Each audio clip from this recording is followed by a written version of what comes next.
Israel যেই জায়গা দখল করছে, ফিলিস্তিন মুসলমানদের জমি ৭৮% জমি দখল করছে, 22% জমি মাত্র মুসলমানদের জন্য রাখছে। এদের টার্গেট শুধু এই বাকি, মানে মনে করেন এই মাঠটা 100% মাঠ মনে করেন, এটার ৭৮ ভাগ দখল করছে আর 22% বাকি। এই 22% দখল করিলে তাদের দেশ গঠন সমাপ্ত, এটা না, খোদার কসম এটা না ঘটনা। কথা বুঝেন নাই আপনি?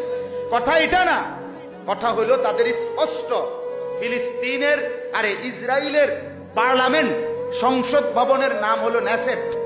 তাদের পার্লামেন্টের দরজায় বড় করে আঁকা আছে।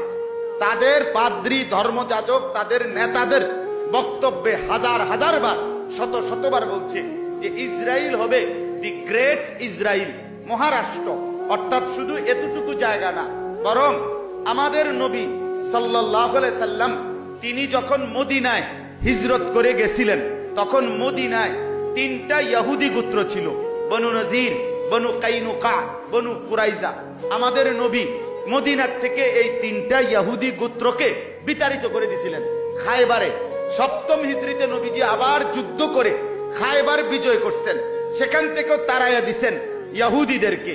এরপরে আমাদের দ্বিতীয় খলিফা হযরত উমর রাদিয়াল্লাহু তাআলা আনহু, উনি ঘোষণা দিয়েছেন, নবীজির সেই সিদ্ধান্ত ছিল ইহুদিদেরকে আখরিজুল ইয়াহুদা মিন জাজিরাতিল আরব, ইহুদিদেরকে আরবের সীমানা, মুসলমানের সীমানা থেকে তাড়িয়ে দাও, বের করে দাও।